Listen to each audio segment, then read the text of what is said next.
Yes, I didn't see him. What are you looking so sad about, Jeff? I'm surprised. I mean, I'm really insulted. I mean, that's not right, what you just said. What do you mean, what I just said? I mean, I'm getting a drink of water. I'm late getting home, but you talking. I said something about the greatest heavyweight champ, man. I'm a hometown man, and you talking about Joe Louis, man. Joe Louis wouldn't be nothing for me. Joe, I tell you, Joe, do you think you would have stood a chance with me? Well, one time during my career, I was on a Formula One tour. I would have been a bum compared to you.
What's happening, my people? It's Cat Sports again, back for another afternoon with the family. That's right. You know what time it is. If it's Monday through Friday, 2 p.m., it's the Boxtorian bringing you all that boxing history. Boxing is the greatest sport of them all. That's why we love it. Can't get enough of it. Salute to everyone and welcome to another episode of Cat Sports, the Boxtorian. Today, the Zale-Graziano Trilogy. The Zale-Graziano Trilogy has the family today. It's Monday. We are right back at the beginning of another big week of boxing history. We had the big showdown this weekend. Devin Haney got it done. I figured you have a little bit too much experience for B. Norman, but B. Norman is young and he'll just get better. He'll be back at championship level again. Okay. But yeah, all those guys, he was knocking out and everything. Devin would cruise 2 unanimous decisions over all of them. Santillan, the Japanese guy, all of them. So yeah, just a little bit too much experience for Devin. Mike Rim in the building. Salute Mike Rim. But our trilogy today is Tony Zale-Graziano, Trilogy Monday. And this is the big one. This is right up there with Ali Frazier Gaddy Ward, Barrera, Morales. This one is up there. And two fights out of this trilogy were fights of the year. So this is a good one. Okay. Starting off another big week of boxing history. Hope everybody had a great weekend. Got a big week planned for you. Starting out with the Zale-Graziano Trilogy. Like I said, this is a good one here. Right up there with the all-time great trilogies. Okay, but first, of course, we're going to have our fight of the day. And we're not going to reach too deep into the archives at all for today's fight of the day. Okay, we're not going to reach too far at all. So let's get to the fight of the day for today. Okay, let's get started.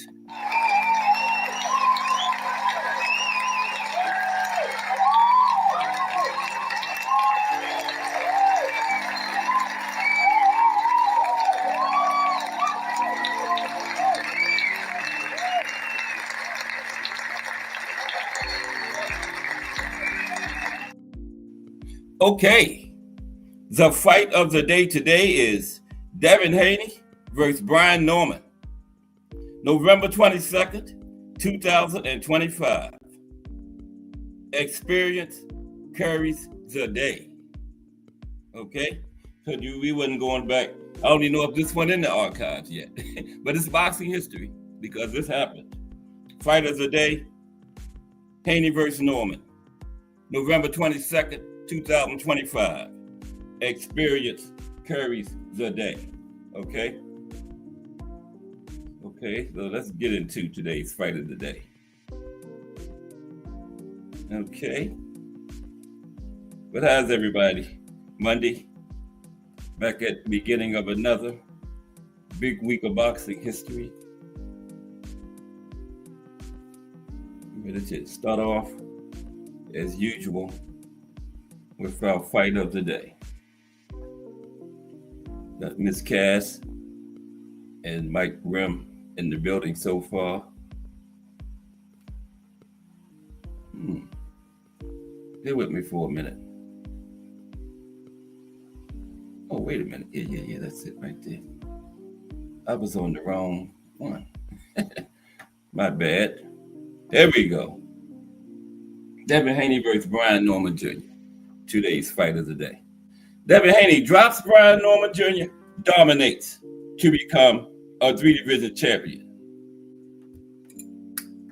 All right. Fight of the day. Doubt Devin Haney at your own risk. The much maligned former undisputed lightweight champion turned in an eye-opening performance Saturday at the A&B Arena in Riyadh, Saudi Arabia, outgunning Brian Norman Jr. to conquer the 147-pound division's most feared puncher and capture the WBO welterweight world title on the David Benavidez versus Anthony Yarde undercard. Justin James. Salute Justin James. How are you today? Fight of the day. And Just Do Boxing in the building. Just Do Boxing coming up at 4 p.m. Today's fight of the day is Devin Haney versus Brian Norman Jr. Salute. Just Do Boxing, Justin James and Mike Grimm. Always good to see Justin James in the building. Okay, let's continue with our fight of the day. It was a statement-making showing from Haney, 33-0, 15 knockouts, who knocked Norman down, 28-1, 22 knockouts for Norman, who knocked Norman down with a second-round flurry, then rode that way to a one-sided unanimous decision. Cards read 114, 113, 117, 110, 116, 111, all for Devin. Okay?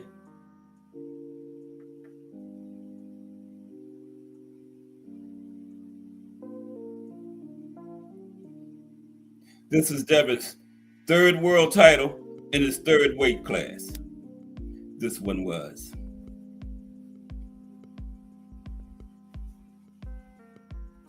Uh-oh. Bear with me. I didn't hit the button and mess my display up. There we go. In 2024, I lost everything. Everything came crashing in on me, Haney said post-fight. In 2025, I came to get it back. In 2026, I'm coming for everything. Norman came out exactly how we planned, and so I was able to capitalize, Haney added. But after I heard him and dropped him, he made an adjustment. So we had to adjust to that as well. But he's a true champion. He's definitely better than I expected.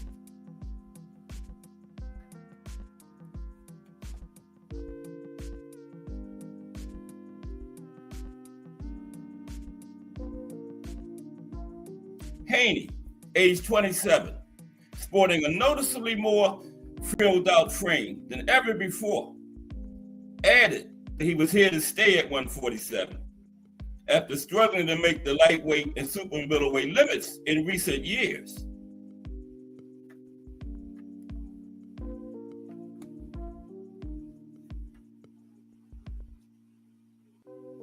Norman Jr., 24, entered Saturday with a well-earned reputation as one of the sport's top young knockout artists. He notched 2 previous defenses of his WBO welterweight world title in 2025, scoring a third-round stoppage of Derek Cuevas in March, then demolishing Jinsen Saki in Japan with one of the scariest knockouts of the year, a knockout of the year contender. But Haney disarmed the feared puncher early, dropping Norman with a 2-punch combination midway through the second round, then taunting right in his down foe's face.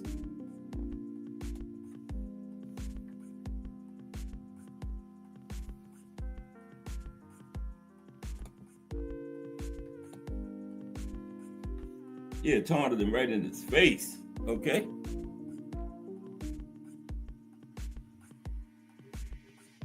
From that point on, Haney had Norman largely on the back foot, popping the Georgian with regularity with his piston jab, and repeatedly stopping Norman from coming inside with slick check hooks.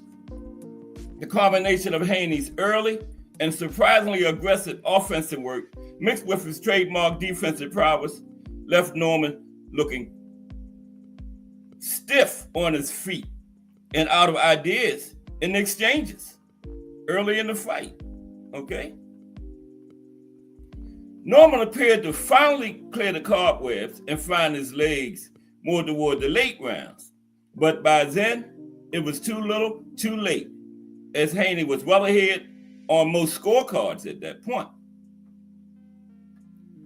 The win provides a well-needed jolt of momentum for Haney, whose reputation has been reeling since his stunning 2024 loss to Ryan Garcia, in which he was knocked down 3 times. 3 knockdowns to Ryan. There's one of them right there.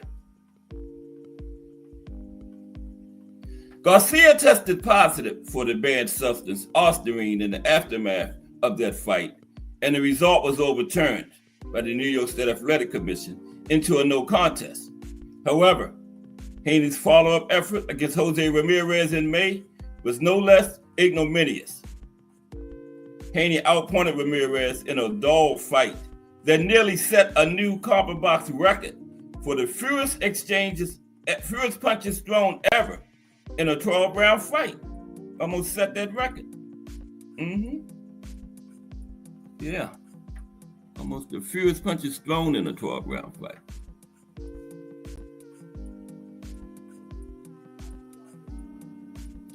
Devin Haney spent too long relegated to boxing's purgatory when his rivals committed worse sins against the sport. Ryan Garcia failed to make weight for their 2024 fight and went on to drop him multiple times while testing positive for the performance-enhancing drug ostarine.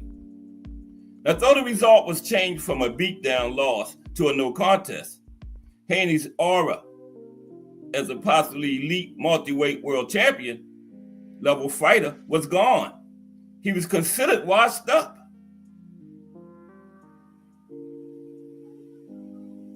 Earlier this year, at the Mayan Theater in downtown Los Angeles, fans booed Haney when he took to the stage across from Garcia ahead of their May 3rd Times Square card, when Ryan fought Rolly Romero and Devin fought Jose Ramirez. People in Southern California preferred to applaud Garcia, even though he was a sports cheat. And despite his disgusting comments about George Floyd and the KKK, rather than Haney, the victim of the cheating all along. It was a glimpse into boxing's moral inversion. The villain was made a hero while the champion was cast aside. Okay, Justin got a paragraph in there. Justice, I give Devin his respect. Now, I'm not going to hate on him for doing something I didn't think he could do, which was to drop Brian. Congratulations to the Haneys. Can't downplay his appearance either. His opponent either. That's right, Justin. Good point. Yeah, you got to give him his props. Yeah, I'm not no big Devin fan, but I thought experience would get him through this one, through this fight against Norman. When you really look at it, like I was saying, the guys that Norman knocked out, Devin would have cruised to probably dominant unanimous decisions over both of them guys. So, yeah. But Norman will be back. He'll be at championship level again, no doubt. Very young fighter. And kind of like he got his title early. So you can't cast Norman aside, no. Now, Devin Haney was used to jeers. So considering fan reaction during the ring walk, he was used to jeers, considering the fans' reaction during his 2023 fight ring walk against Vasily Lomachenko. Headlining in Las Vegas, Haney walked to the ring like an outsider, a rare American champion booed in his own country.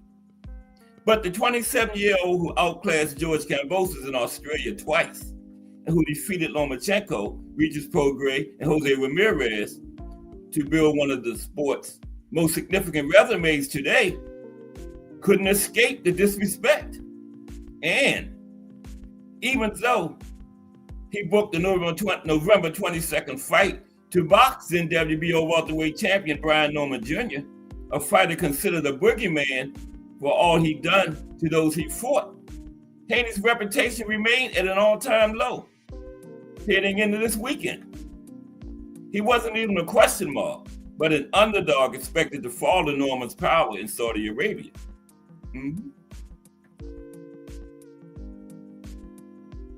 Victories in times like this can really come sweeter, because on Saturday at the A&B Arena in Riyadh, Haney had his own "Y'all Must Have Forgot" Roy Jones moment. Remember that one? The Roy Jones video, "Y'all Must Have Forgot." Yeah. Haney had his own "Y'all Must Have Forgot" moment Saturday. He reminded an overly critical industry, media, and fan base alike that he's still a special fighter he'd been regarded to be. He continues to punctuate his Hall of Fame credentials in real time. Against Norman, Haney's mastery of boxing through the opening 6-round stretch was as good as anything we've seen in the modern era, inclusive of Alexander Usyk, Naoya Inoue, and Terence Crawford. Okay? Haney showcased one of the best jabs in the entire sport today, pumping that piston punch into Norman's mouth again and again. It wasn't just his fluidity and ring craft that bamboozled Norman, as his check hook in round 2 buckled the now former champion's right leg, and a follow-up 1-2, particularly the short-range right hand that popped him on the chin, sent the champion to the floor. Haney lingered over him, and the taunting wasn't aimed at just Norman. It was a metaphorical middle finger to every critic who had mocked him as broken, exposed, and ready to be beaten up and knocked out by Norman. It was an incredible redemption arc for an American fighter who had reached highs many talents will never hit, and lows that even Garcia, for all his controversies, has yet to experience. Okay? And Devin is only 27. So the best may yet to come for Haney, who has made a career of running towards the smoke. He is on the cusp of significant fights against Ryan Garcia in a rematch, or Teofimo Lopez, the WBO champion from super lightweight, with whom Haney also has a checkered history. Even a Conor Benn fight could be box office, despite the Brit's comments on Saturday's live DAZN broadcast, calling Haney a scared fighter who didn't throw a jab in case it hit him back. Yeah, that's what Conor Benn said. Devin's scared to throw a jab because it might hit him back. Right? Al Booger in the building. Fight of the day, Al Booger, Devin Haney versus Brian Norman Jr. Didn't go too far in our cards today. I don't even know if this one in the archives yet. But it's history, because this happened. Right? It's a part of boxing history now. So that's certainly one interpretation of Haney's skill set. If you fail to recognize what you're actually seeing, and considering the way in which Ben fights, which is based more on heart and volume rather than timing and technique, perhaps he doesn't see it. Haney's father/trainer, Bill Haney, dismissed Ben, saying he should be better known as Conor When, meaning when is he going to do something in boxing that is on Devin Haney's level? The Haney's are right. Ben and his promoter, Eddie Hearn, are wrong. Okay, there you have the fight of the day. Won by Devin the Dream Haney. Not many people gave him a chance. Most people saw him getting stretched out, right? But hey, it's boxing on any given night. And yeah, I thought Devin's experience would be too much. Like I was saying, those guys B. Norman was knocking out. Devin cruises to unanimous decision against all of them. Okay, he probably ain't gonna knock none of them out like B. Norman did, but he won't have no big real problem beating any of them. So yeah, that's what I saw leading into this. Excuse me for one moment.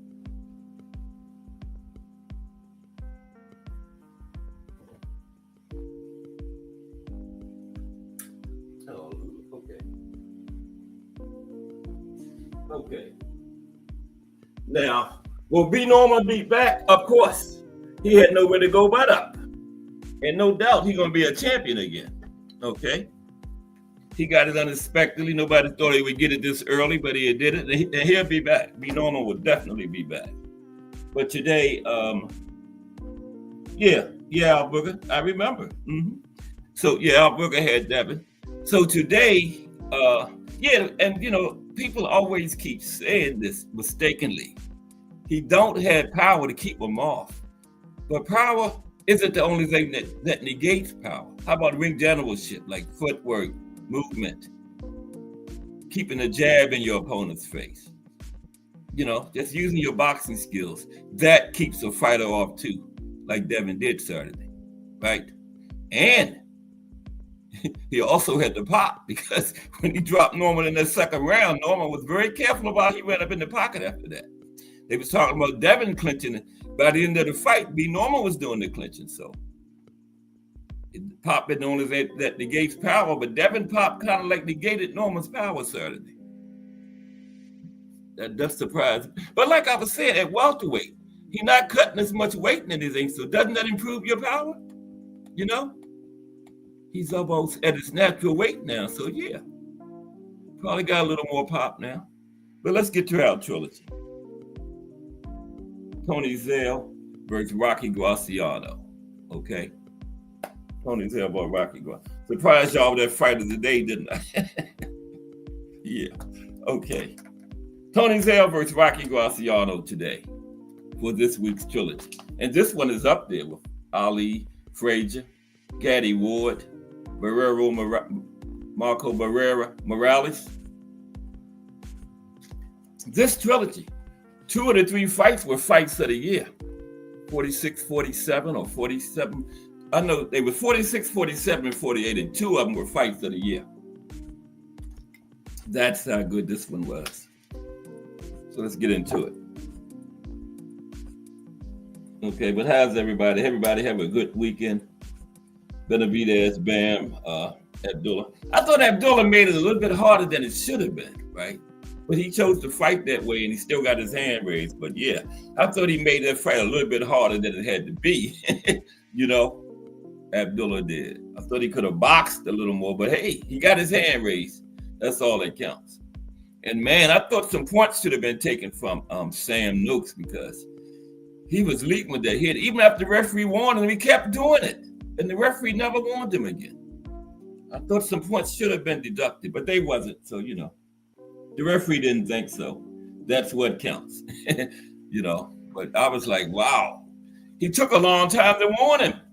And then once he warned Sam, he kept doing it. And then he never said nothing else about it. You know, so yeah. Abdullah's eye got busted up and he had a big old lump on his forehead. So that was from headbutts, I think. I don't think those were from punches. Definitely the lump was from a headbutt. But let's get into the trilogy. For real this time. The Zale-Graziano trilogy. Now the middleweight division is for fighters who weigh in between 154 and 160 pounds. For reference, the average size of a man in the United States today is 197 pounds. Now, despite their smaller sizes, Graziano and Zale were tremendous boxers. Growing up on the Lower East Side of Manhattan, Thomas Rocco Barbella turned to boxing as a way out of poverty and to escape the tense relationship he had with his estranged mother. After changing his last name to Graziano, Rocky utilized his rage and inborn anger by channeling it into tireless batterings in the boxing ring. Picking up on his experience as a street fighter, Graziano was always on the attack. His opponents, unnerved by his aggressiveness, nicknamed him The Rock. Okay?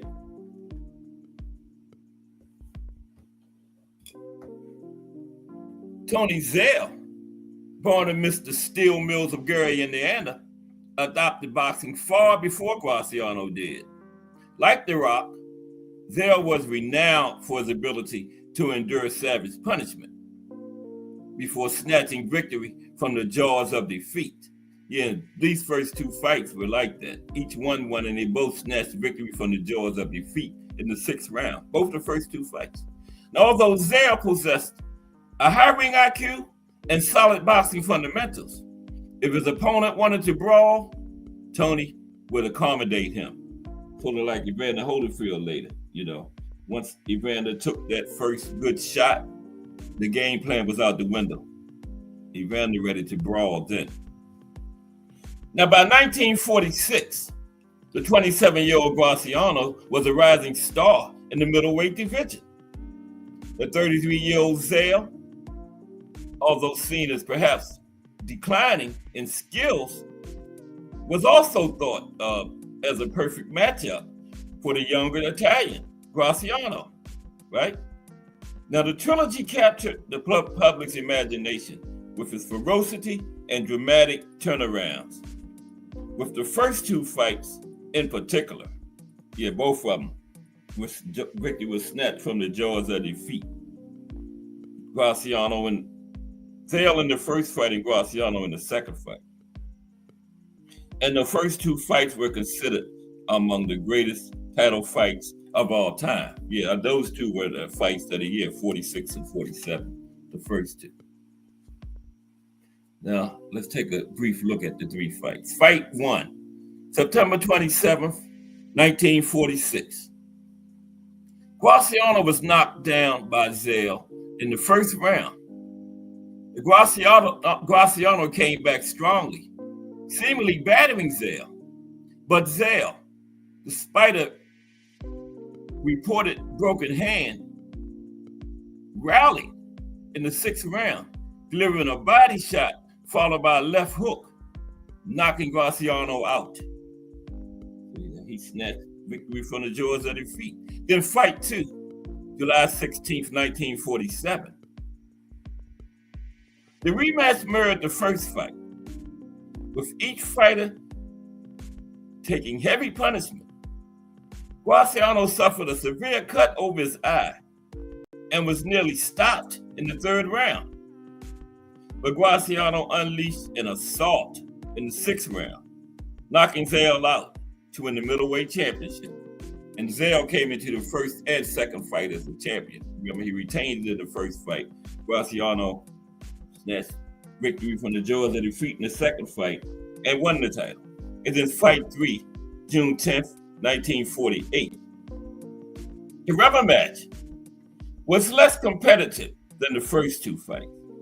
Zale, a slight underdog coming in, came out aggressively and dominated the fight, eventually knocking Graziano unconscious, okay, with a vicious left hook in the 3rd round to retain the title.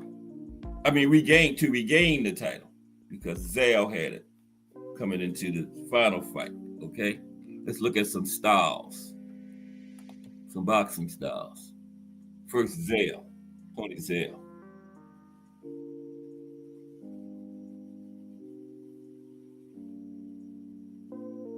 Tony Zale's boxing style was characterized by a blend of craftiness and aggression, high intensity infighting.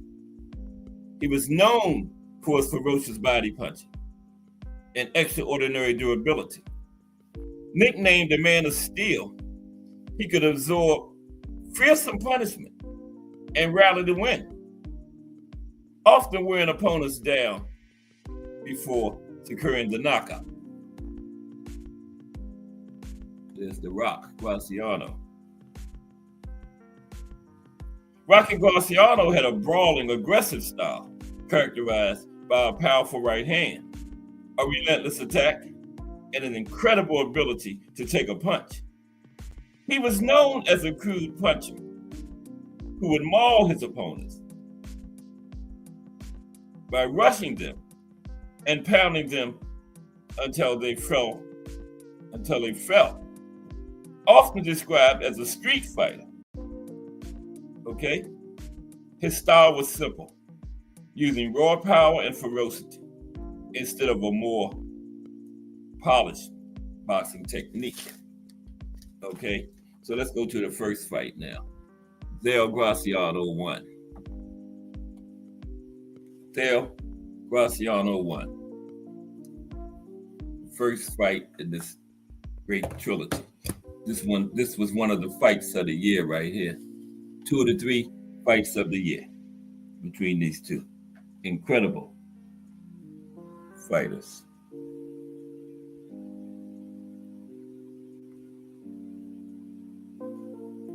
Zale-Graziano won. Coming up now. Fight of the year, 1946.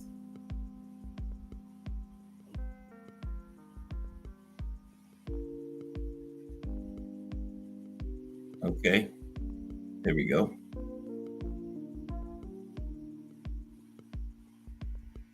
Tony Zale came in as the champion in the first fight. Okay. Now Zale and Rocky Graziano held it. Okay, went too far there.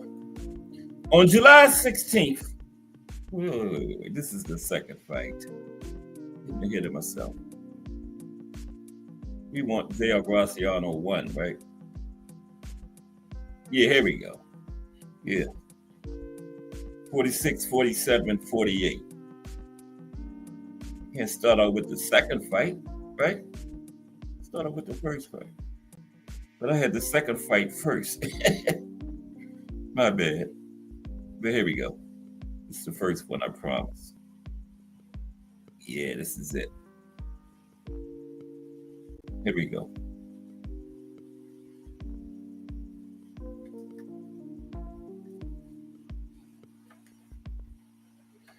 The first fight between Tony Zale and Rocky Graziano on September 27th, 1946, is one of the most iconic and brutal encounters in boxing history.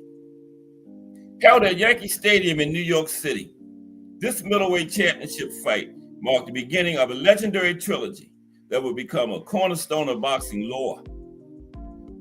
The fight brought together two warriors with contrasting styles and backgrounds, and their clash that night became an unforgettable display of grit, power, and heart.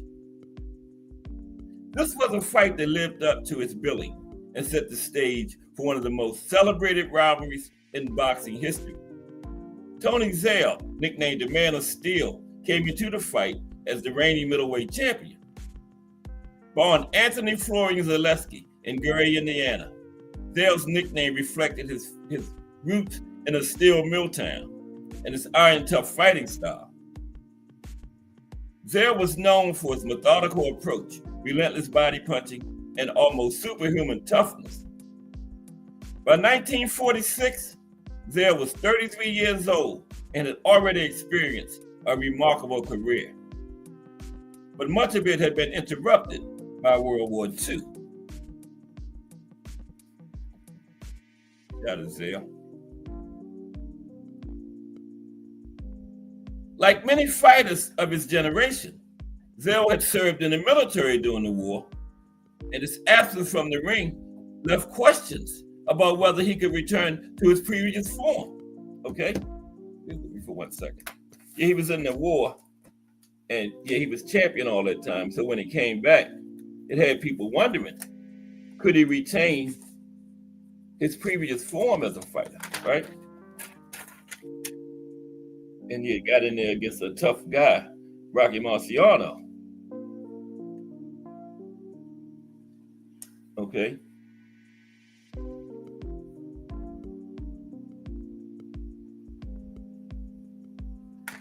Okay, there we go. Bobby Giles.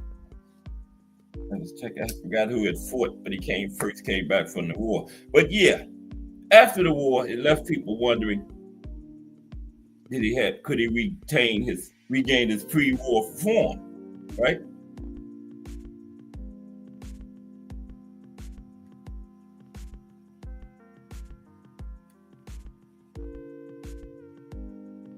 Now, his last fight before the war had been in 1941 when he won the middleweight title by defeating Georgie Abrams. After the war, Zale returned to the ring in 1946, knocking out Bobby Giles in the 4th round. Now, despite the long layoff, Zale remained a dangerous and well-conditioned fighter. Now, Rocky Graziano was the polar opposite of Zale. In many ways, born Rocco Barbella in New York City's Lower East Side, Graziano had a tough upbringing marked by poverty and run-ins with the law. He found his way into boxing almost by accident, but his natural aggression and knockout power quickly made him a fan favorite.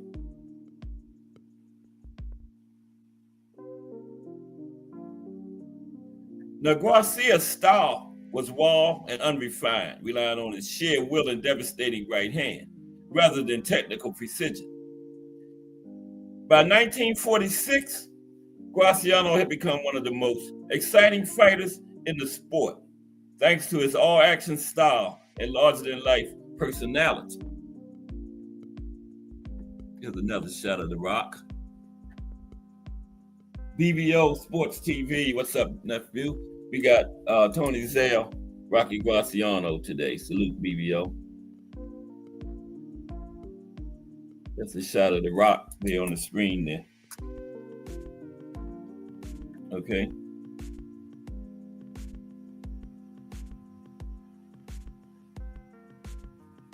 With a record of 45 wins, 6 losses, and 5 draws, Graziano had earned a reputation as a dangerous contender. But question remained about whether he had the discipline and skills to defeat a fighter of Zale's caliber. Now, the lead up to the fight was electric. The middleweight division was one of the most competitive in boxing in 1946, and the matchup between Zale and Graziano was seen as a classic clash of styles. Zale represented the old school blue-collar ethos of boxing, a disciplined technician who relied on strategy and endurance. Graziano, by contrast, was the brash young brawler, a crowd pleaser, whose fights often devolved into slugfests. The fight was held at Yankee Stadium, a fitting venue for such a monumental showdown. Over 39,000 fans packed the stadium, eager to see whether Zale's experience and skill could withstand Graziano's raw power and aggression. When the opening bell rang, the tone of the fight was set. Immediately, Graziano came out swinging, throwing wall hooks and overhead rights in an attempt to overwhelm Zale. As expected, Zale took a more measured approach, using his jab to keep Graziano at bay and working the body with punishing left hooks.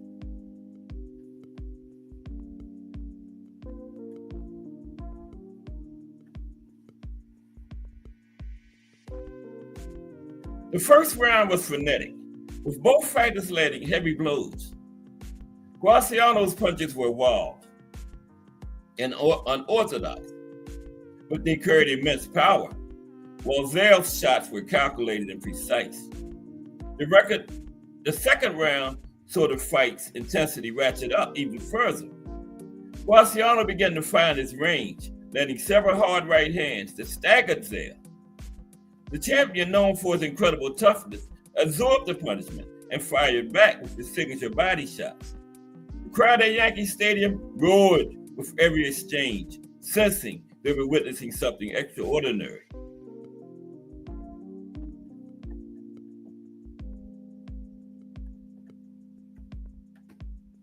By the end of the round, both fighters were already showing the effects of the brutal pace, with cuts and swelling visible on both their faces. The third round was one of the most dramatic of the fight. Graziano unleashed a furious assault, landing a series of punches that had Zale in serious trouble. For a moment, it seemed like Graziano might pull off the upset and take the title, as Zale was forced to retreat under the onslaught. But just when it appeared that the tide had turned, Zale rallied. Digging deep, he began to work the body with renewed vigor.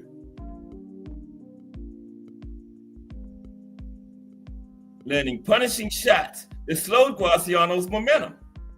The round ended with both fighters standing in the center of the ring, trading blows, as the crowd went wild and erupted.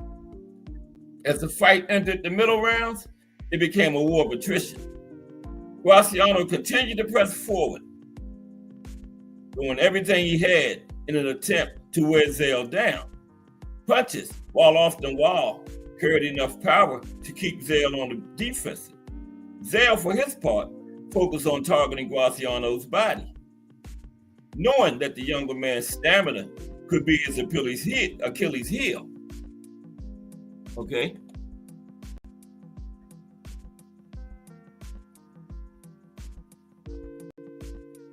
Knowing that the younger man's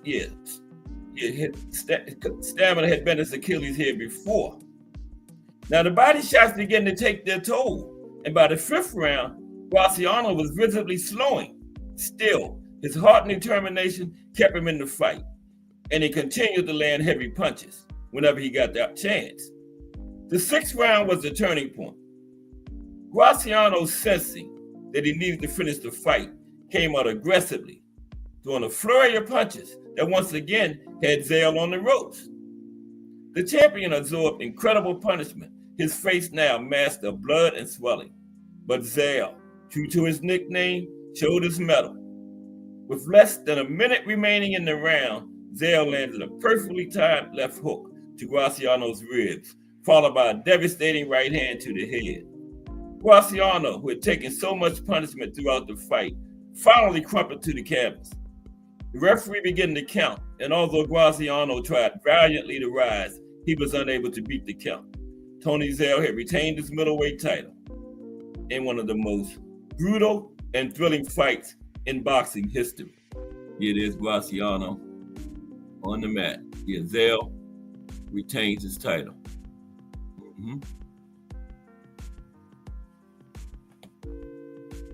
Yeah, as a shot of The Rock. So yeah, Zale retained his title in the first one in one of the most brutal and thrilling fights in boxing history. Now, the aftermath of the fight was as significant as the fight itself. For Zale, the victory was a testament to his skill, toughness, and experience. It was a fight that cemented his legacy as one of the greatest middleweights of all time. For Graziano, the loss was a turning point. Despite the defeat, his valiant effort and relentless style endeared him to fans, and he emerged from the fight as one of boxing's most beloved figures. The cultural context of the fight added to its importance. In the post-World War II era, boxing was at the height of its popularity, and fighters like Zale and Graziano were household names. The fight represented the resilience and determination of a generation that had endured the hardships of war and the Great Depression. Pop culture also played a role in immortalizing the fight, with Graziano's colorful personality later inspiring the 1956 film Somebody Up There Likes Me, starring Paul Newman. Yeah, starring Paul Newman. In terms of strategy, the fight showcased the contrasting strengths of the two fighters.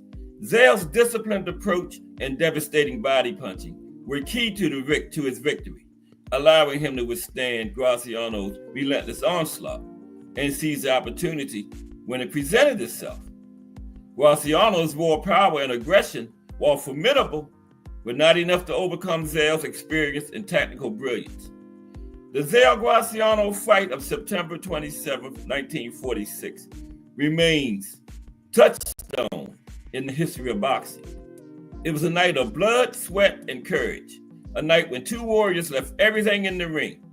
For Tony Zale and Rocky Graziano, it was the beginning of a rivalry that would define their careers and the moment that would live on in the annals of boxing history. Decades later, it is still remembered as one of the greatest fights of all time, a testament to the drama, intensity, and beauty of the sweet science. Okay, there you have it, fight number one, won by Tony Zale. He became in as champion, so Tony retained his title in that one. Okay, let's go to fight number two now, in the Zale-Graziano trilogy. Fight number two.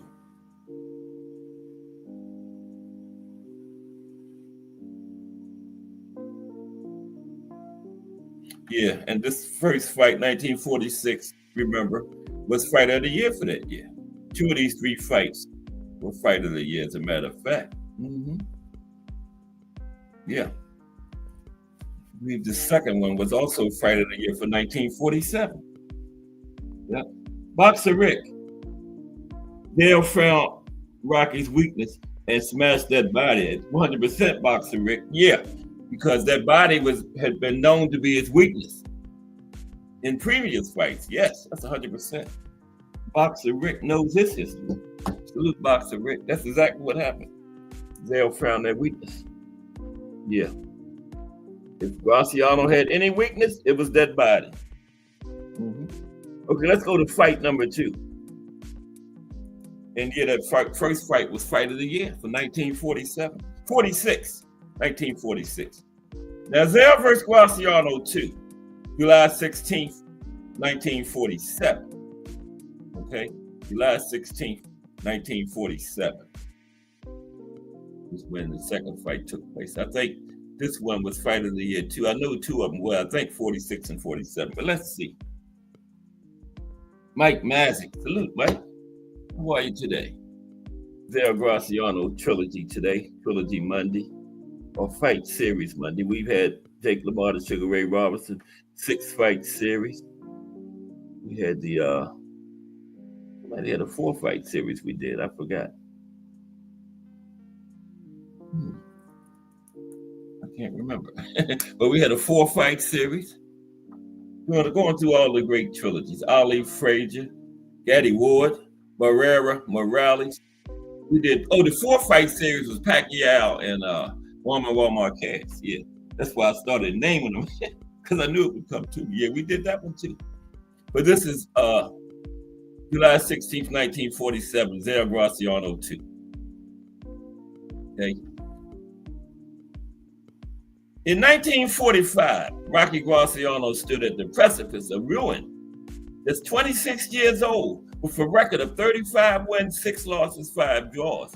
He had lost 2 fights in a row, 2 high-profile defeats at Madison Square Garden against fellow New Yorker Harold Green. Yeah, that was both of those 2 fights in a row were against Green, right? But instead of regrouping and taking on some soft touches, the decision was made to gamble Rocky's entire career on a single fight, another main event at the Garden, this time against impressive young power puncher Billy Arnold. If Rocky suffered a third consecutive defeat, it might mean the end of his days as a headliner. Everything was riding on this one fight. A showdown between 2 heavy hitters. It was a big draw for the Garden, where Rocky was a 6-1 underdog coming in, going up against this young guy, puncher, and Rocky had just lost 2 in a row at the Garden. So he came in as an underdog. Okay. Well, that's the next one. That's not this one. Okay. This one is against Billy Arnold. This is the fight before that. All was on the line for Rocky. Just lost 2 straight. This could be the end of him as a top draw if he lost this one, his third consecutive fight. He was only 26. And as early as the second round, it appeared the odds makers called it correctly. Only 18 years old, Arnold was a sensation thanks to his crushing power, scoring 27 stoppage wins in his first 28 fights. In round 2, he had Rocky teetering on the edge, seemingly one punch away from disaster.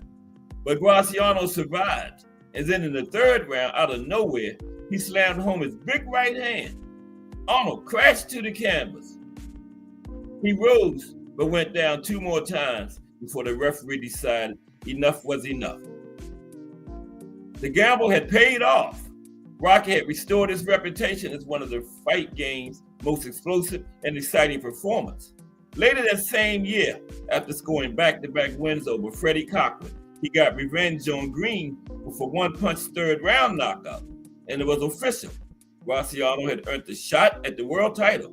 Yeah, Green was the one that had beat him back-to-back at the Garden before the fight where he got the knockout. Yeah, there's him after he knocked Green out right there. Lost to him 2 times in a row. That's what led to the Crossroads fight.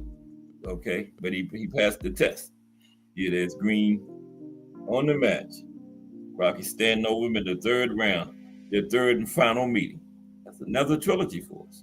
I didn't even know about that one. Okay, so yeah, that earned him the title shot against Zale, the second fight. Okay. Wait a minute, getting a little ahead of myself here. But yeah, he knocked out Green. Yeah, we're getting to that. This was even before the first fight had happened. Okay. So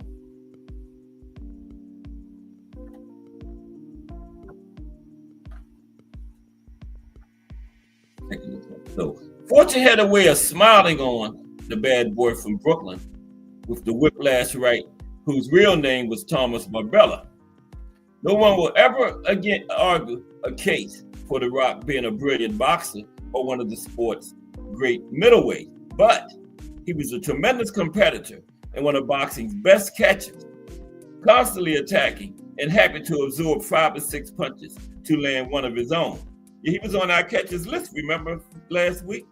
Plus, Rocky had an excellent manager in Irving Cohn, who, according to scribe Lester Bloomberg, always looked for fights against smaller men.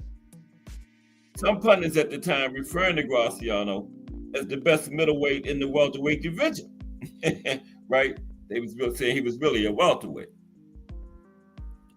Now, time and again, Rocky snatched victory from the jaws of defeat with that potent right hand.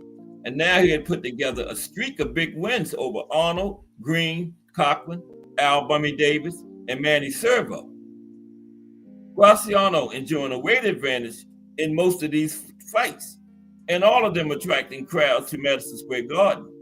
And it was Rocky's good luck to have waited for him at the top of the middleweight division, one Tony Zale, who, as it turned out, was a match made in heaven for the Brooklyn Battle, in part because the champion was 33 years old and a long time removed from serious competition. A little incident called World War II had interrupted Tony's reign. His fight against Rocky was the champion's first title defense in almost 5 years. He had another fight after he came from the war, but the title wasn't on the line in that one. I think his name was Bobby Giles. Yeah. So this was his first title defense since before the war. Okay, there's a shot of the Rock. This is fight 1.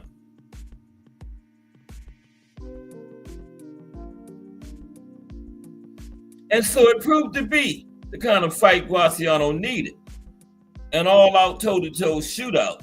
And even in defeat, the fight only boosted Rocky's profile and marketability. It was and is regarded as one of the greatest slugfests in boxing history. That's the one we just talked about. High excitement charged the huge Yankee Stadium crowd from the opening bell as the two tough middleweights wasted no time in throwing their hardest shots.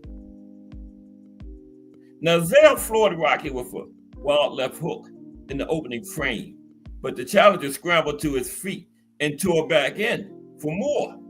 It was non-stop, fast-paced toe-to-toe brawling, with Graziano dominating the second round, splitting open Zale's lip and decking him at the end.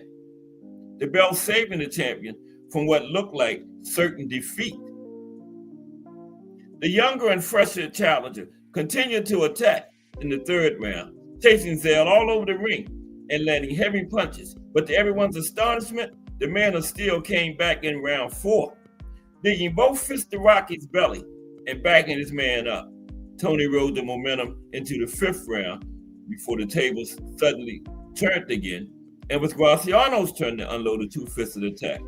The champion now hurt and seemingly one punch away from oblivion. But it is Zale.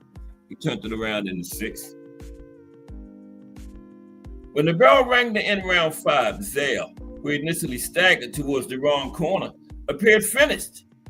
Dazed and bleeding copiously from the nose, he blankly stared at his corner man, Art Winch, who, likely thinking the next round might be Zale's last, told his fighter, "He's more tired than you are, Tony. He's starting to wing him. Take a chance with him this round." Tony did, and thus saved his title. Graziano, looking to end it, attacked, throwing a long fusillade of blows. And when he stopped to take a breather, Zale, one of boxing's all-time best body punches, stepped in and sunk home a booming right hand to the challenger's belly. The punch froze Rocky, and he never saw the left hook that exploded on his jaw and sent him to the floor, where he was counted out for the first time in his career. It had been an all-time great slugfest and a miraculous win for Zale, who at the end appeared as surprised as anyone with the result. Now, Rocky credited that right hand to the body with knocking the wind out of me. It straightened me up, tightened me all over, so it even clogged up my ears.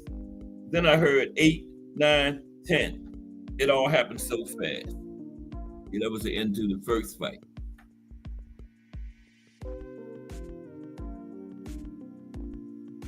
The Boxing Menu podcast in the building. Salute. Zale-Graziano trilogy today. How you like that fight, sir, to the Boxing Menu podcast? You know which one I'm talking about.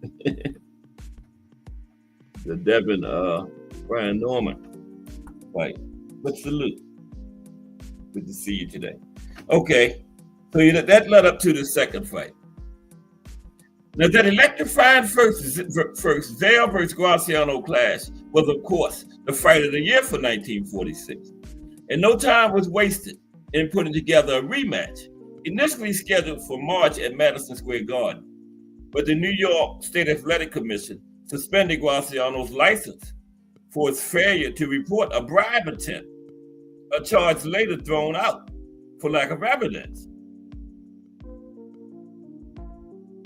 Zale vs. Graziano 2 was rescheduled for July in Chicago, and Tony's hometown fans from nearby Gary, Indiana, helped Chicago Stadium set a new door gate record with some 19,000 filling the stands. Okay, new record, 19,000. And if the fans of the Man of Steel didn't leave happy that night, they still got more than their money's worth, as Zale and Graziano once again put on a spectacular slugfest. This time, it was Graziano who appeared to have too much to overcome, as the first round saw Zale take a charge and land a series of punishing blows to both body and head. And by the end of the round, the challenger's right eye was swollen and closing fast, first round.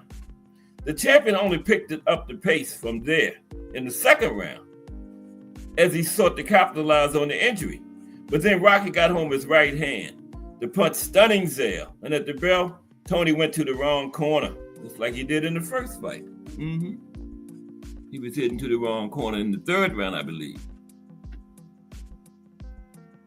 Cameron Terrell. Salute, Cameron. Zale Graziano today. This is the second fight. Both of the first two fights were fight of the year. Salute, Cameron. Okay. So Rocky got the knockdown, and Zale was headed to the wrong corner after the round, just like he did in the first fight, round 2. But round 3 was all Zale. He inflicted a nasty cut over Graziano's left eye, scored a knockdown, and then pinned Rocky to the ropes with a fearsome assault. At the bell, the challenger's face was a mask of blood, and the referee told Rocky he would stop the fight if he continued to take such punishment. Despite this, round 4 was more the same as the breakneck pace continued, and Zale looked to end it, while Graziano was clearly bothered by his wounds and having trouble with his vision. One of the referee didn't stop it, but he let it go. Before round 5, Graziano's corner took drastic action to restore their man's sight, breaking the swelling around his right eye and pressing it with a coin. Perhaps the pain of these procedures awakened something primal in Rocky, or maybe his improved sight gave him newfound energy, for the challenger tore out of his corner and attacked with abandon in round 5. And indeed, his accuracy was much improved as he dramatically reversed the momentum and found the range for his bombs, bringing loud exclamations from the crowd as he landed one huge punch after another. To everyone's astonishment, the fighter who had appeared finished just minutes before was now in charge and inflicting serious damage on the hometown favorite.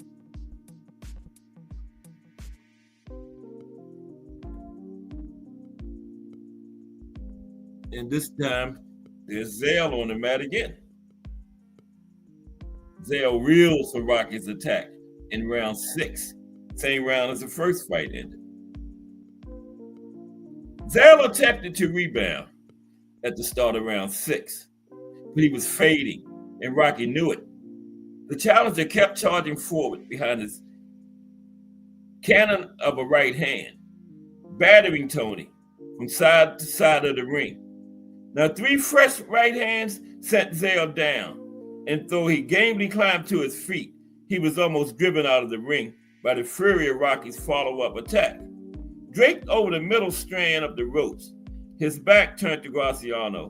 He was defenseless, and the referee halted the fight at 2:10 of the 6th round.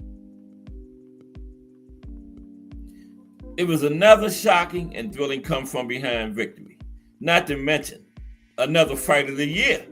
But this time, it was Graziano saving a huge win from the fire. Fortune had once again smiled on The Rock, the new middleweight champion of the world. Bleeding and exhausted, he then uttered what will become his immortal tagline. Hey, Mom, your boy done good. Somebody up there likes me. And after their careers, they made a movie by that name. Somebody up there likes me. Yeah, there's Zale going through the ropes. Right there. Yeah. Yeah, somebody up there likes me. That was the name of a movie made about this trilogy. A third and final Zale-Graziano clash took place the following year in Newark, New Jersey. And while it too was a terrific war, with Zale winning by a clean and decisive third round knockout, all agreed it did not equal the first two torrid battles for pure excitement. Nowhere near what the first two fights was. However, of the three legendary clashes in this all-time great trilogy, it was the only one to be filmed. Tragically, we have no footage of the first Great War, and of the second, we have only some poor quality film shots from the stands, which omits the fight's conclusion. And so, we must rely on the written testaments from the sports writers of the day, who unanimously hailed the first two Zale-Graziano battles as among the most action-packed and exciting in all of boxing history. Isn't that something? No footage of the first fight at all, and just some blurry shots from the stands of the second one. But they got the whole third fight on film. The one that didn't was nowhere near the first two fights. Wow. That's crazy. Okay. So let's go to the third fight now in this great trilogy. Tony Zale, Rocky Graziano. Oh man, what did I do? Third and final fight. Nothing like the first two. But it was part of this great trilogy. Okay, excuse me for 1 minute.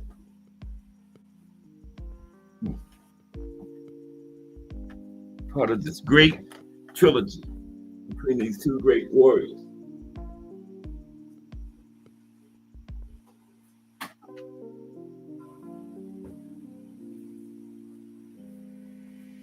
Okay. 1 moment. We're going to stop. Come on, stop or something. Jesus, man. Oh, boy.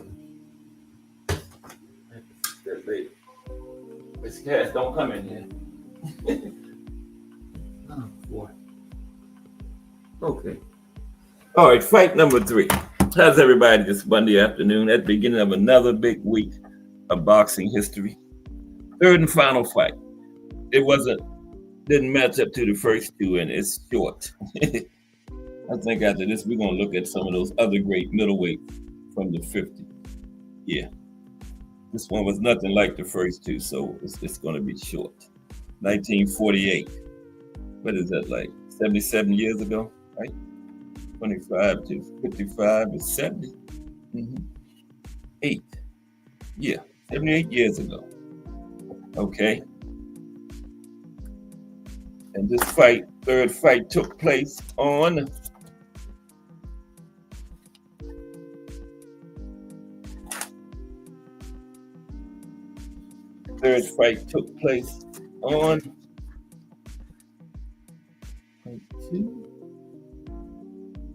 June 10th, 1948.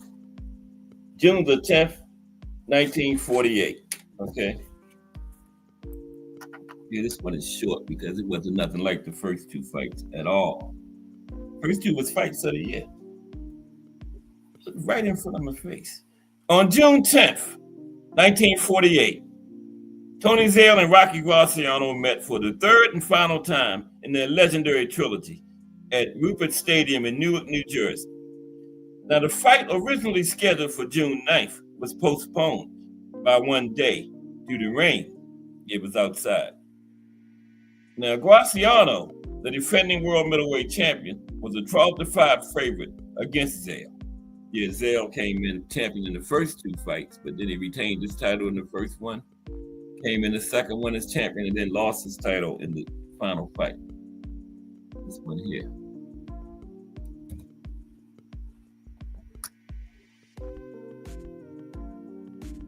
Graziano was a 12-5 favorite coming into this one too. A crowd of 21,497 gathered in Rupert Stadium to witness the rubber match. Yeah, after those first two fights, people thought they was couldn't wait to see this one, but it was a letdown. Now the gross gate was $335,646, with an additional $70,000 for radio and movie rights. And the promoters banned television broadcasting. Graziano was guaranteed a purse of $120,000, while Zale was assured $60,000. Remember, this 1948, so that was a good amount of money, right? 78 years ago. Okay, 1948.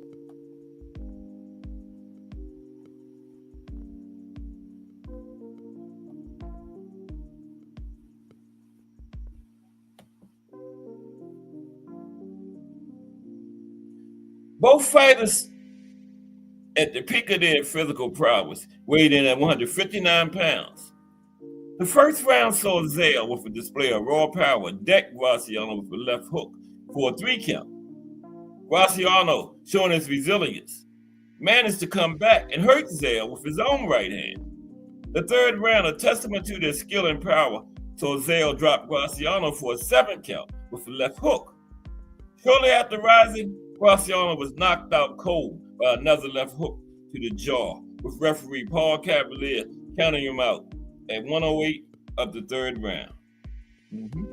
Yep, this one was fast, nothing like the first two.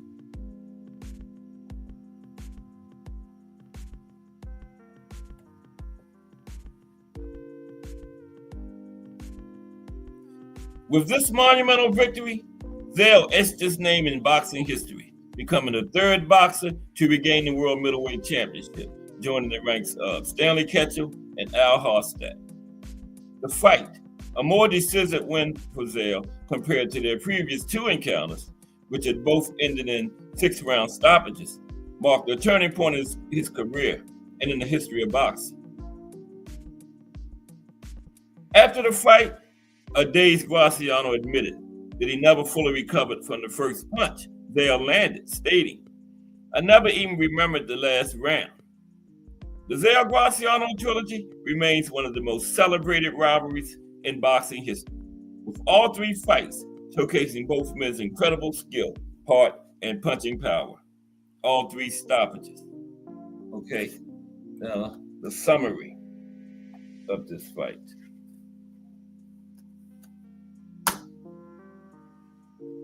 Okay, I messed my light up over there. Let me see something for 1 second. Let's take a look at the summary of the Zale-Graziano trilogy. Let's get this light back on. No, I'm gonna leave it off. I don't need it. This is short. The summary. Now, the boxing trilogy between Tony Zale and Rocky Graziano serves as an iconic piece of combat sports lore, being one of the most savage pugilistic encounters since men laced up gloves. Both fighters suffered indescribable pain to scratch out hard-won victories. Considering Tony Zale's age, 33 years older than Rocky Graziano, 26, Tony's wins over the rugged Rocky are even more impressive. Following their rivalry, Zale and Graziano became lifelong friends.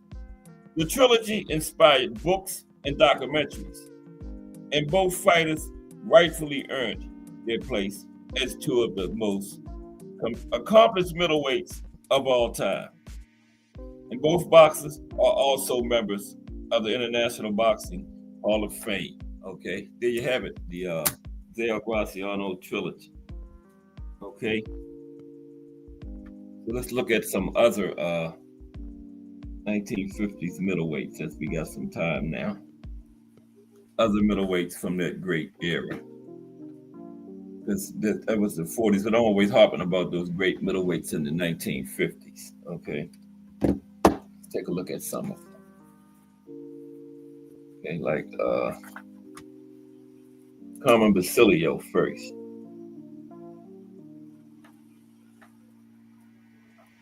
Carmen Basilio. I don't have any pictures, but I really thought this was going to run a little longer.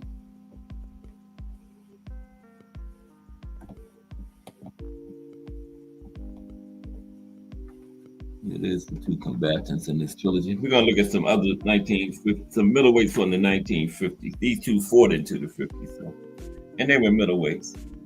Let's take a look at Carmen Basilio. Carmen Basilio. Didn't work.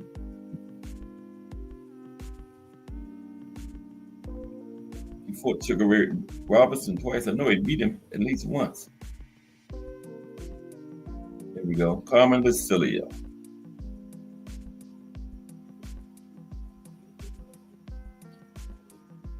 Carmen Basilio was a two-time undisputed boxing champion, holding titles in both the welterweight and middleweight divisions. He defeated Sugar Ray Robinson to claim the middleweight title. Basilio was known for winning the Ring Magazine's Fight of the Year award 5 years in a row. He's number 2 behind Ali. Ali got 6, okay? Basilio got 5. And back at that time, the Ring Magazine was the big one. So Carmen Basilio is number 2 with 5 and won them 5 years in a row. After retiring from boxing, Basilio worked as a physical education instructor at Lemoyne College and as a representative for Janice Brewery. He was a frequent visitor to the hall. Okay. Basilio. Gene Fullmer.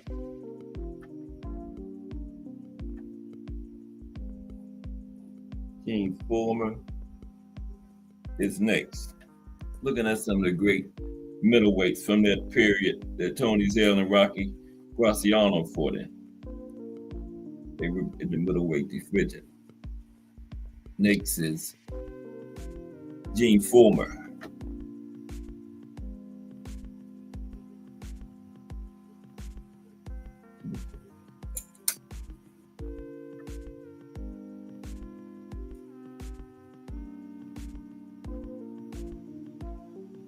Voice commands ain't working today. Okay. Sorry.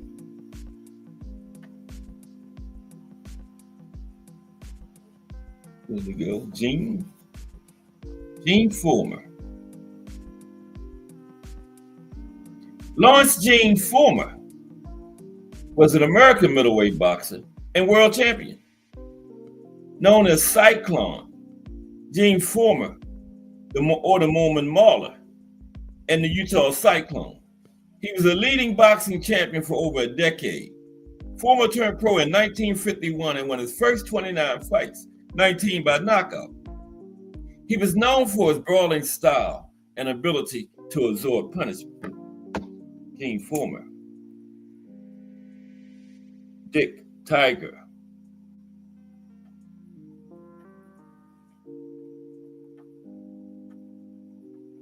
Of course, we had Sugar Ray Robinson and Jake LaMotta, but we talk about them so much, we're not going to bother with them today. Dick Tiger.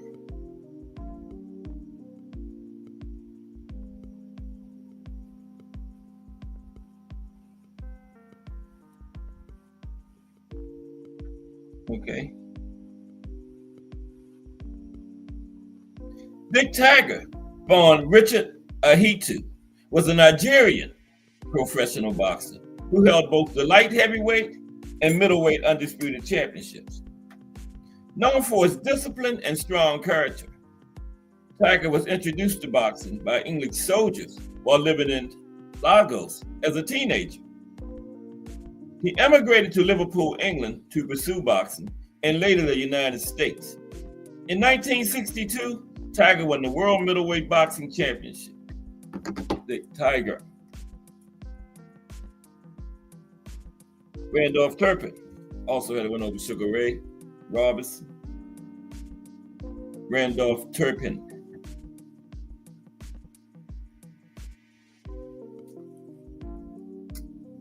Yeah.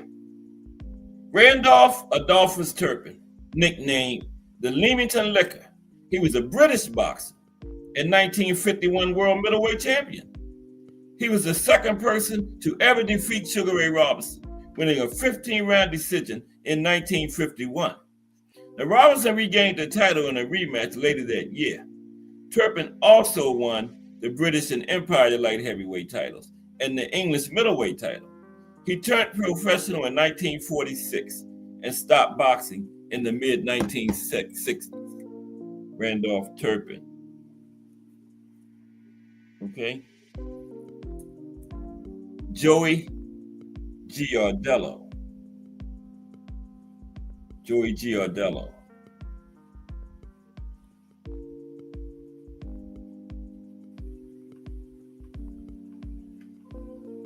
Joey Giardello. Okay. It's Joey.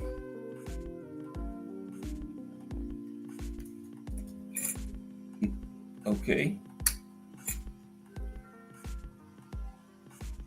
Carmine Orlando Talelli was an American boxer who was a world middleweight champion from 1963 to 1965. He adopted the name Joey Giardello in order to join the U.S. Army while underage and continued to use the pseudonym throughout his boxing career. Joey Giardello, okay.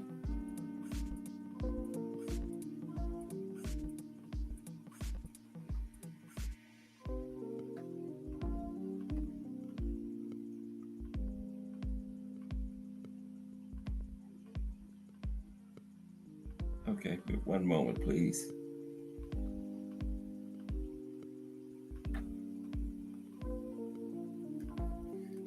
Oh, yeah, did we do Carmen Basilio? No. Oh, yes, we did. He was first. Oh, Bobo Olsen. Okay.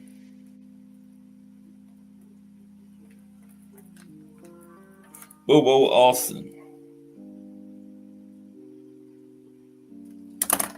Okay. Mr. Bobo Olsen is next. One of those top 1950s middleweights. How could I forget Bobo? Carl Bobo Olsen was also an American boxer. He was the world middleweight champion between October 1953 and December 1955, the longest reign of any champion in that division during the 1950s. His nickname was based on his younger sister's mispronunciation of brother. Okay? Instead of brother, she called him Bobo. That's where he got that nickname from. Just looking at some great middleweights from that time. Zygmunt Petrikowski. Zygmunt Petrikowski. Where was he from? Zygmunt. Zygmunt Jan Petrikowski was a Polish boxer. He took part in 3 Olympic Games, each time winning a medal. He won a bronze medal at Melbourne 1956 in the junior middleweight division after losing in the semifinals to Hungarian, the great Laszlo Papp, who won 3 gold medals. Laszlo Papp did, yeah. I'm not going to say his name no more.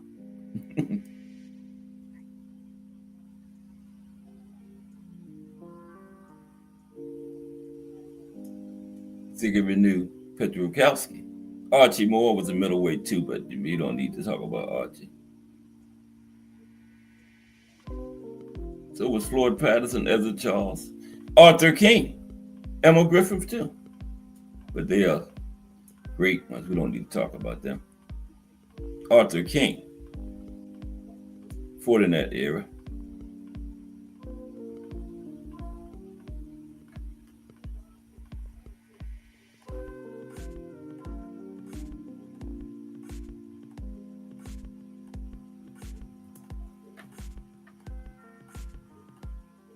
Okay, let's okay. So now let's look at some of the top middleweights of all time. We don't need to talk about Hagler or Harry Greb because I'm always harping on them.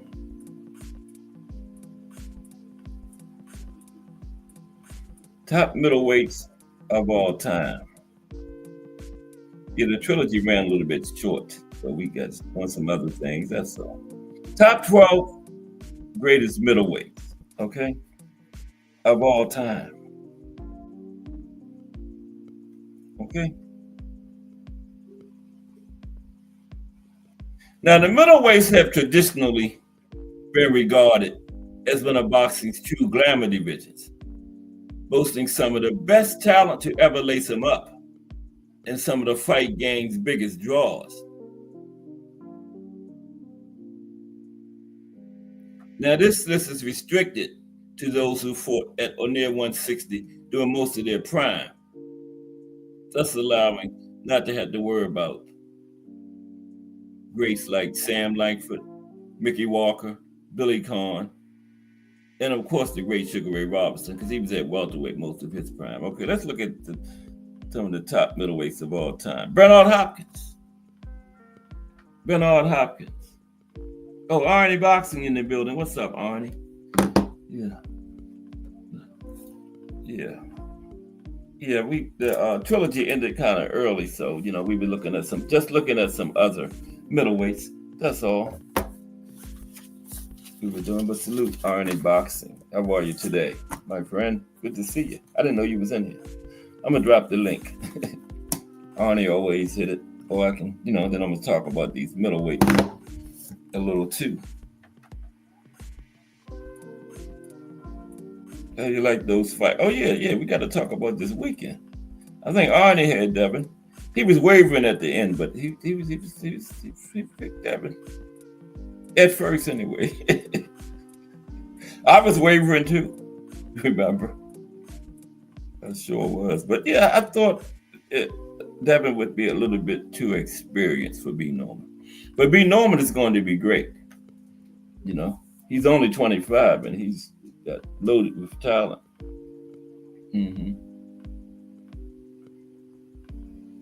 But I just thought Devin had the skills to keep him away and shoot. I didn't know he had the pop to do it, but that second round knockdown kind of had B. Norman thinking after that. And one thing about it, he made a rookie mistake. He got up too soon. He bounced back up by 3. If you got a 10 count, use it. I mean, I don't stay down there till 10, but 7. Start getting up at 7. 7, 8, 9, 10. You up. I mean, even if you ain't hurt, you got a 10 count, use it. And he was hurt.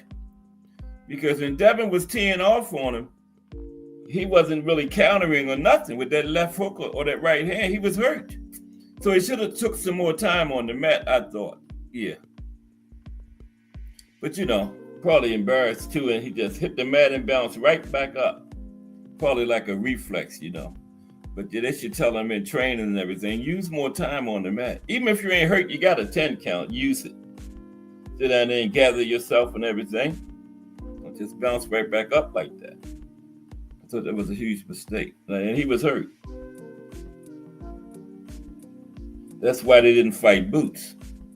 Because a punch from Boots like that, he wouldn't have got up. Anybody who said Boots was ducking Brian Norman is crazy. Nothing against Brian Norman. But Boots stops Brian Norman in like 2 rounds, man. In like 2 rounds. That fight is over. That's why they didn't fight him. They knew what time it was. Yeah.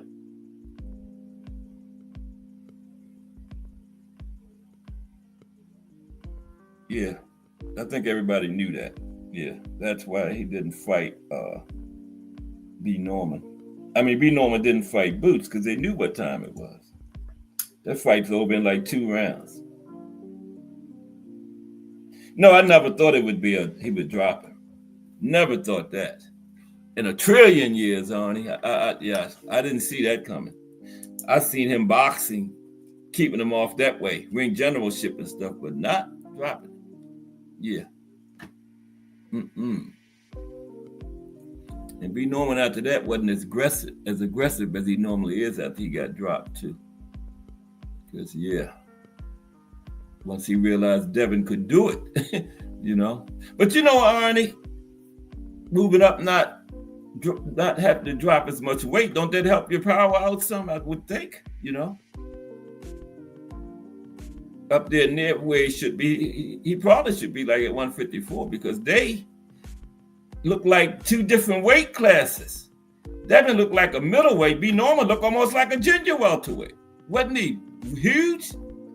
When I first saw him in the ring together, after they got in there, I was like, wow, look how much bigger Devin is than Brian Norman. Like two different weight classes, man. Yeah. So Devin, 140, he looked better at 147. He probably could be up at 154 somewhere. Mm-hmm. But he say 147 for the time being for him, so yeah. But since Tony Zale and who was it? Rocky Graziano with middleweights, we're looking at the top middleweight, some of the top middleweights all time now. Bernard Hopkins. While they presided over perhaps the weakest middleweight division in history, no one can dispute the skill, intelligence, and longevity of the executioner, Bernard Hopkins. Okay. Jake LaMotta. The Bronze Bull beat a long list of terrific fighters, including one of the greatest of all middleweights, Sugar Ray Robinson, Fritzy Zivik, Tommy Bell, Holman Williams, Marcel Cerdan, George Costner, and Tony Gennaro are among those LaMotta bested. Yeah, he was the first one to ever beat Sugar Ray. Marcel Cerdan, I missed him on the great 1950s middleweight. We got to go straight to him. Marcel Cerdan. We back to the greatest, some of those great 1950 middleweights for a minute. How could I forget Marcel Cerdan? He's thought to be the best French boxer ever, if it's not next to him or Georges Carpenter. Yeah, Marcel. I need somebody to say something. Yeah, Marcel Cerdan. He was one of those great 50s middleweights. Marcel Cerdan was a French professional boxer and world middleweight champion. Many fans and experts consider him France's greatest boxer ever and one of Africa's best. Cerdan turned pro at age 18 in 1934 and won the European welterweight title in June of that year. He later fought reigning world champion Tony Zale in the U.S., where few expected him to win against the fighter nicknamed Man of Steel. Yeah, and Jake LaMotta beat him in France, and then they had a rematch that was going to be in the United States, and Marcel was in a plane crash and died on the way over here to the rematch. And the French people hate Jake. Said, Jake, you won that fight and made him come over there. He wouldn't have been on that plane. No, just kidding. But yeah, he died on it. But some of them probably hate him because of that. Mm-hmm. Mike Gibbons. Looking at some of the greatest middleweights, so back to that now. Mike Gibbons. One of the Gibbons brothers. Him and Tommy, remember? Tommy was a little bigger than Mike. Yeah. Michael J. Gibbons, American boxer from 1908 to 1922. This is all time again. The brother of heavyweight Tommy Gibbons. Mike claimed middleweight champion of the world status in 1909 following Stanley Ketchell's murder. Yes, Stanley Ketchell was killed. Mm-hmm. Yeah. Tiger Flowers. He fought back in the 20s. Something like that.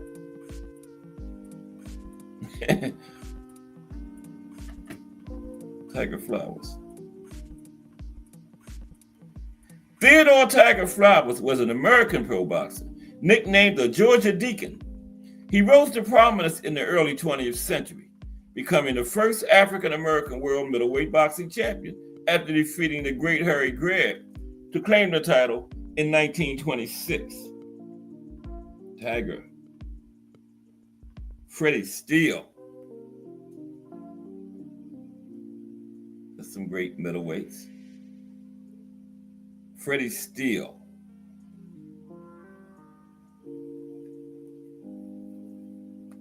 Freddie Steele.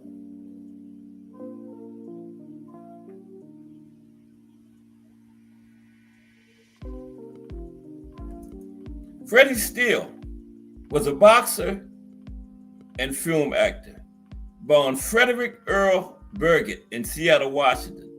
He was recognized as the National Boxing Association middleweight champion of the world between 1936 and 1938, and the NBA was one of the big ones. You know, back then, NBA and the New York State Athletic Commission were the two big sanctioning bodies. Remember, the NBA turned into the WBA in 1962 when the boxing became so international. It went from the national to the international. The World Boxing Association. King Carlos Monzon, Argentina. I think Argentina.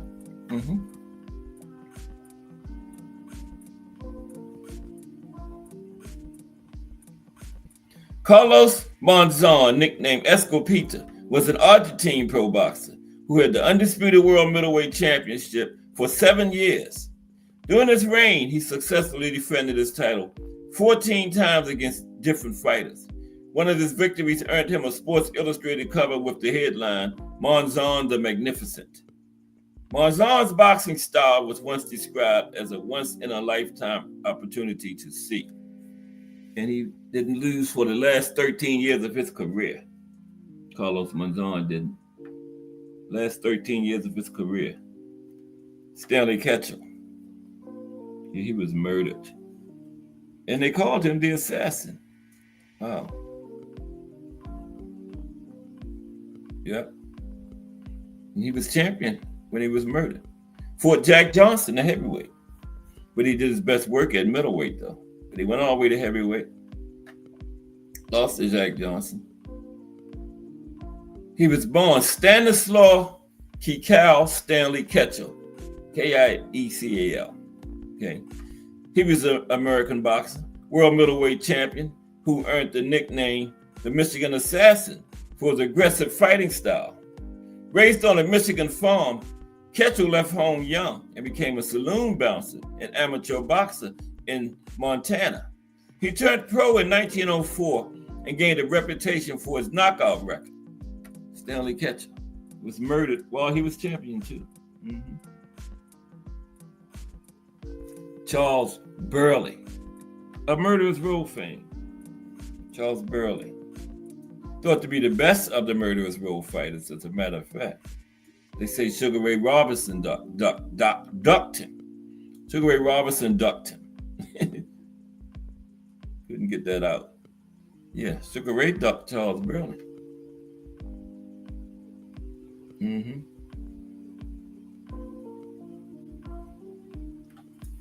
Yep, bad man. Charles Burley. Charlie Burley was an American boxer. Fought from 1936 to 1950 as a middleweight and welterweight. Though he never won a world championship, some consider him an uncrowned champion. Burley established himself as a contender by defeating future middleweight champion Billy Seuss and knocking out middleweight contender Holman Williams. He defeated light heavyweight champion Archie Moore in a 1944 middleweight fight. Okay, Archie never became champion at middleweight, but Charlie beat him. And Charlie's in the International Boxing Hall of Fame. Never won the title, but he's in there. Marvelous Marvin Hagler. Yeah, we're going to talk about him anyway. Talked about everybody else. Marvin Hagler. Talking about some of the greatest middleweights of all time. That's what Tony Zale and Rocky Graziano was doing their careers, right? Marvin Hagler, also known as Marvelous Marvin Hagler. That was his legal name. He changed it to that because for some reason back in the early 80s, the commentators and people wouldn't call him Marvelous for some reason. So he made that legally his name. So you got to call me that now. That's my name. Yeah. He was an American pro boxer, competed from 1973 to 1987. He was the undisputed middleweight champion from 1980 to 1987, defending his title 12 times, with all but one win by knockout. Roberto Duran was the only one that wasn't by knockout. In 1983, Ring Magazine named Hagler Fighter of the Year. And in 1985, the Boxing Writers Association of America named him Fighter of the Year. He was inducted into the International Boxing Hall of Fame in 1993. Marvelous Marvin Hagler. 7-year run. Like, remember that 17-year stretch from 1970 to 1987. Carlos Monzon, or Marvin Hagler, was undisputed middleweight champion of the world for 14 of those 17 years. 3 years in between, they didn't have it. Hagler would have probably had it earlier had they not ducked him. But Carlos and Marvin never fought. And a fight between them would have meant absolutely nothing, because Carlos was at the end of his career and Marvin was at the beginning. So yeah, a fight between them wouldn't have meant anything. One was winding down, one was just coming into the game. Bob Fitzsimmons. Yeah, he was like I always say, Roy Jones was the first middleweight to win the heavyweight title in over 100 years. Bob Fitzsimmons was the other one. He won it. He was a middleweight that went up to heavyweight, won the title in 1897. Roy did it in the early 2000s, like 2003 or something like that, when Roy Jones did it. Yeah, Bob Fitzsimmons. Yeah, and he was, before Lennox Lewis, he was the last British champion. So they wanted the heavyweight champion bad. They went a century without a heavyweight champion. Great Britain did, between Bob Fitzsimmons and Lennox Lewis. Right? Yeah. They thought it was going to be the guy who was in the fight of the year, Frank Bruno. Frank Bruno kept disappointing, but he finally got it against Oliver McCall. Yeah, Frank finally got his title, but he kept disappointing him. Yeah. Bob Fitzsimmons.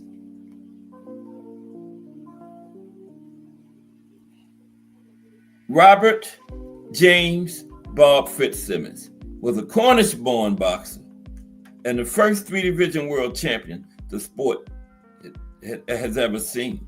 Known as Ruby Bob and the Fighting Blacksmith, he was a pioneer in boxing's early days, fighting across continents and weight classes. Fitzsimmons first became famous for defeating the nonpareil Jack Dempsey. This was the first Jack Dempsey, who the more famous one took his name from. And he beat the nonpareil Jack Dempsey for the middleweight title a year after arriving in America from England. And now they put when you was born, and for fighters, they put when you passed. They just got when he was born. I know damn well he ain't still living. He was born in 1863. They probably don't know the date. They got born 1863, but don't have no date he died. So he would be 100 and almost 200. No, 125 plus 37 is, so he would be 162 years old. Oh, there it is. October 22nd, 1917, when he passed away. I get ready to say. He'd be 162. Okay, Bob Fitzsimmons. And then Harry Grab. Yeah, we're going to say something about Harry, too. Harry Grab. The great Harry Grab. Greatest middleweight of all time.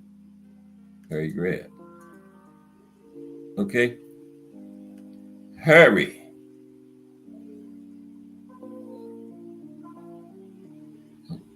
Okay. Harry Grab was an American pro boxer who fought from 1913 to 1926 and held the American light heavyweight title from 1922 to 1923 and the world middleweight champion from 1923 to 1926. He fought heavyweights too. And he was 30 37-0 in 1917, right? And he was 45-0 in 1919. So 37 plus 45 equals 82. So if he had 18 fights in 1918, that would have gave him 100 in that 3-year stretch. Incredible. And 37-0, 45-0 didn't lose those 2 years neither. He wasn't fighting the cream of the crop, but hey, he was in there against pro boxers and he was winning, so that's incredible. Now, a lot of them was the cream of the crop too, okay? So that's incredible. 37-0, 1917, 45-0 in 1919. Okay, we got a couple of minutes left. Let's look at some of the best middleweights now.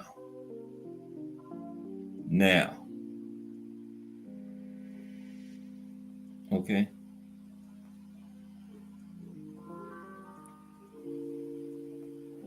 That's our Trilogy was 2 middleweights. Best middleweights right now in 2025. Look at a couple of them. Okay.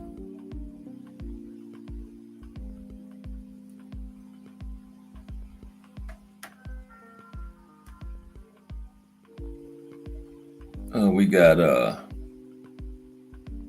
Janabek, Carlos Adames. I'm not fooled with them last names. Landy Lara. Okay, let me see. And I'm gonna talk about them in a minute. I'm just trying to jot some of them down real quick. Janabek, Lara, Adames. Who else? Anybody else? Janabek, Lara, Carlos Adames.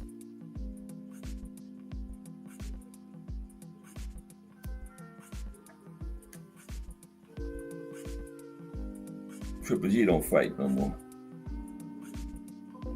Let's look at the top 10 current middleweights, okay? Before we get out of here. Janabek first. Janabek, number 1, Janabek, okay? Top 10 current middleweights.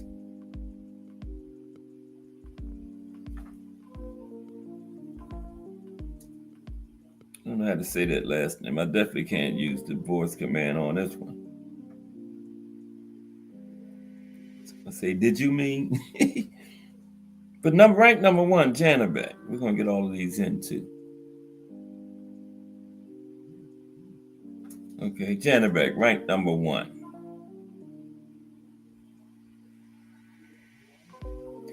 Janabek is a Kazakh pro boxer and unified middleweight champion who has held the WBO title since 2022 and the IBF title since 2023. As an amateur, he won gold medals at the 2013 World Championships, 2013 Asian Championships, and 2014 Asian Games. This is a top 10 middleweights. Number 2, Carlos Adames. Carlos Adames, ranked number 2 at middleweight.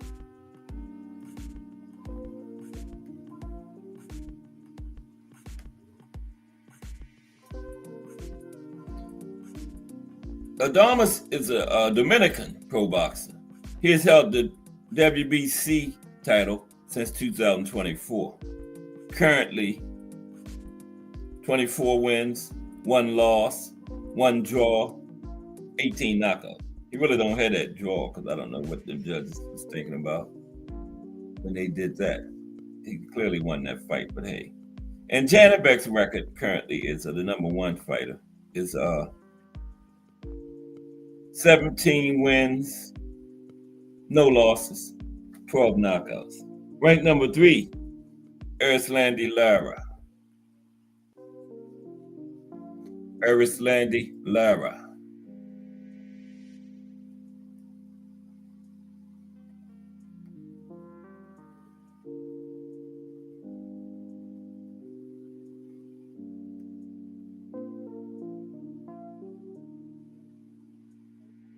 know he's from Cuba.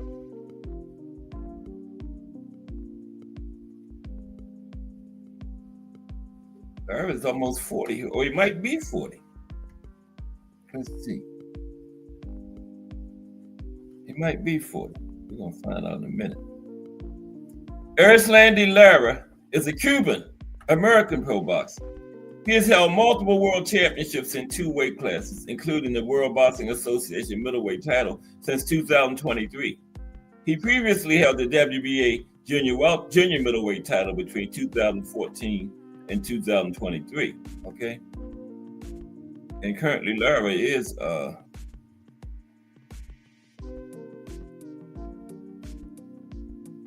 Lara is 42. 42 years old currently. Wow, I didn't know it was that old. Currently 31 wins, 3 losses, 3 draws, 19 knockouts. He is still not ranked number 3, he's still fighting. Number 4, Aaron McKenna, currently at middleweight. Aaron McKenna. Okay, we getting out of here full so.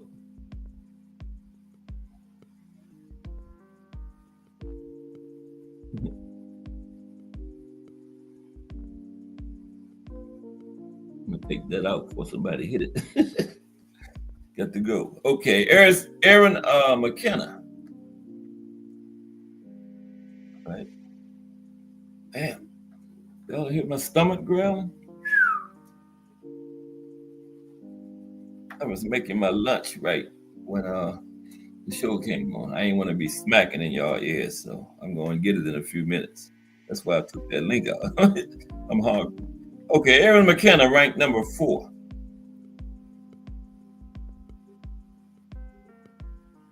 He's an Irish pro boxer.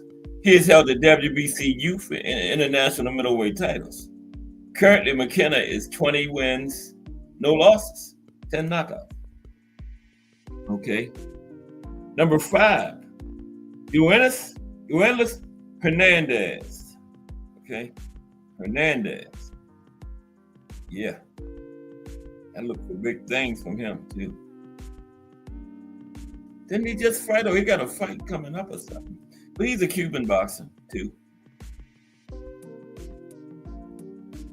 Hernandez, Cuban boxer, won a gold medal in the middleweight division at the 2021 Amateur International Boxing Association World Boxing Championship. 6, Chris Eubank Jr. Yeah, I don't know. He just lost, but he wasn't at his best.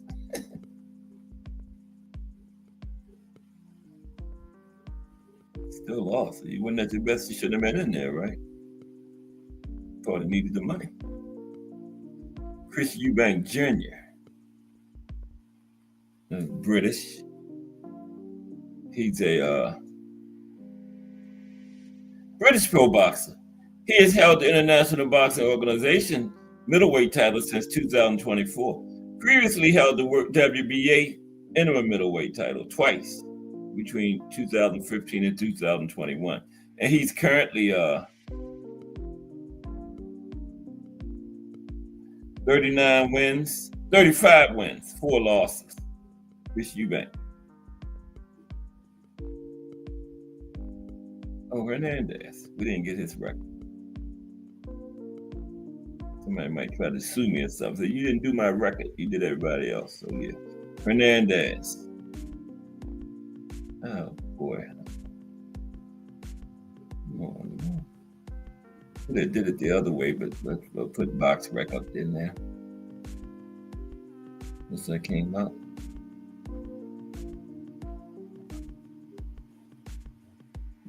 Eugenio Hernandez record. His box right. Okay. He's currently 9-0 with 8 knockouts. Wow, that's a good rate. 9-0 with 8 knockouts. Okay, so we're gonna let's run down the list now, and that'll be it. That's 88. That'll go up even more once he gets some more fights up under his belt. Okay. 7 is Edinosa Oliha. Okay. 35 wins, 3 losses, 25 knockouts. Not bad. 25 knockouts and 35 wins. That's a knockout ratio of 71. What? That's all. No way. I did that wrong. Got to be more than some 71. Maybe not. Yeah, 71%. Damn, I thought that was higher. 8, Troy Isley. 15 wins, no losses. 5 knockouts for Troy. And number 9, and Elenosa Olia is from Italy. Isley from the United States. And Austin Williams, Ammo, United States. 19 wins, 1 loss, 13 knockouts. And Tyler Denny is from the UK. 20 wins, 3 losses, 3 draws, 1 knockout. Wow. 1 knockout and 20 wins. Let's see what that knockout rate is.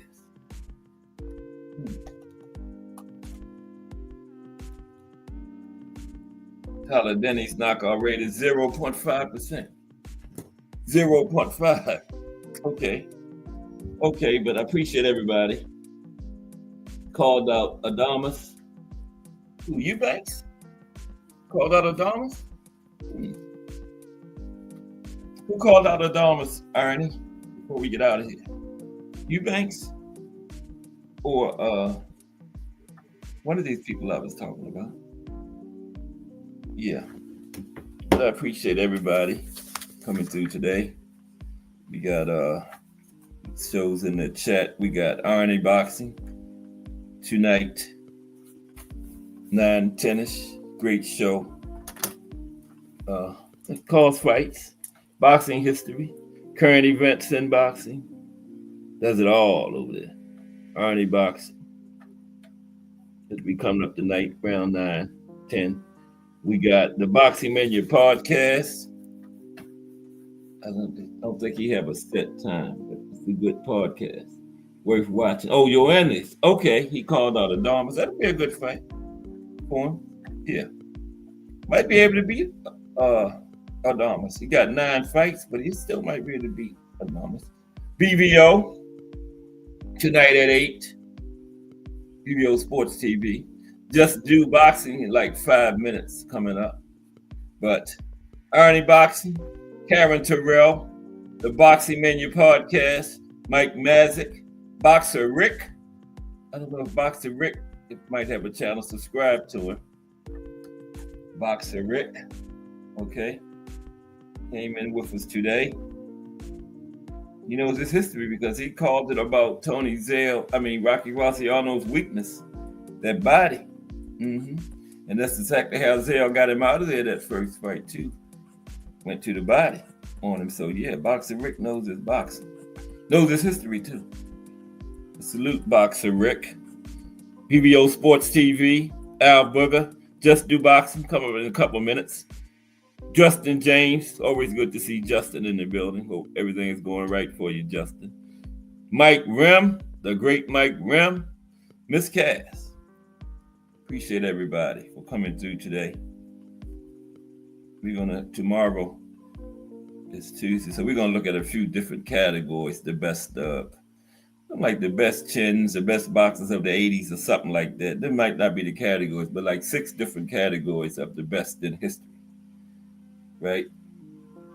That's going to be tomorrow. But subscribe to all these great channels in here, please. Anybody that's listening, you'll come back and thank me next time. Okay. But appreciate everybody. We'll be back with another one tomorrow. If it's Monday through Friday, 2 p.m., it's The Boxtorian, bringing you all of that boxing history. Appreciate everybody. Have a great afternoon. Just do boxing straight ahead. This is Cass Sports, The Boxtorian. I'm out.